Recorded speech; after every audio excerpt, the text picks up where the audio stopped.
Chapter 1. Little Frida. Magdalena Carmen Frida Kahlo y Calderon was born on July 6, 1907 in Coyoacán, Mexico. Her father was Guillermo Kahlo. He had immigrated to Mexico from Germany in 1891.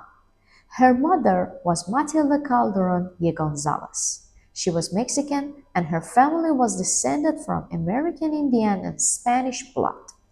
Frida was born at La Casa Azul, the Blue House, a house her father had built for his family in 1904. It was called the Blue House because the outside was painted a bright blue. The house would become an important part of Frida's life.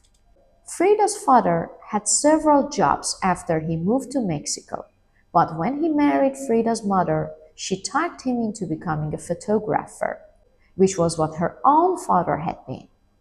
As it turned out, Guillermo Kahlo was a very good photographer and was very successful. Mexican government asked Mr. Kahlo to take photographs of the landscapes and historical buildings of Mexico. For about 4 years, he traveled all over Mexico and took hundreds of photographs. Frida grew up looking at her father's photographs. They helped her learn about Mexican history, art, and architecture.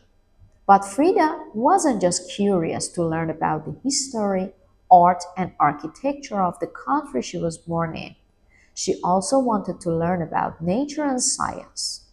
Frida was always bringing home rocks, insects, plants, and even small animals. Frida's mother wasn't always happy to have bugs and frogs in the house, but her father thought this was fantastic. He wanted his daughter to learn as much as she could.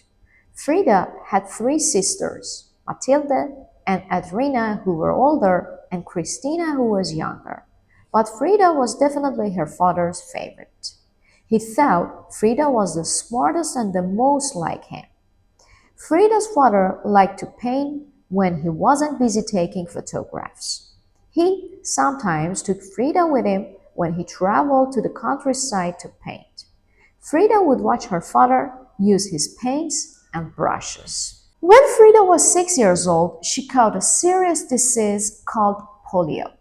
Polio is a disease that affects the brain and spine, and it sometimes leaves people paralyzed.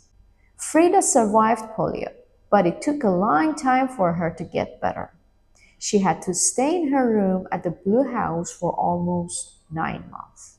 It was hard for someone as curious and energetic as Frida to be stuck in bed, but Frida made up an imaginary friend to keep her company when she was alone. Because of the polio, Frida's right leg became weak and thin, but her parents didn't want her to stop doing things because of her leg. She played soccer, wrestled, boxed, and was a champion swimmer.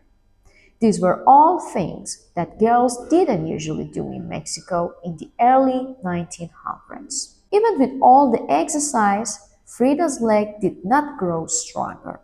The kids in her neighborhood and at school teased her about her leg. They called her pata de polo, which means peg leg. Frida would yell back at them. She was determined not to let the nickname or her weak leg stop her. As she got older, Frida wore pants, long dresses, and skirts to hide her leg. She also wore 3 or 4 pairs of socks and a special shoe. Frida didn't want anyone to know she was different, make fun of her, or feel sorry for her.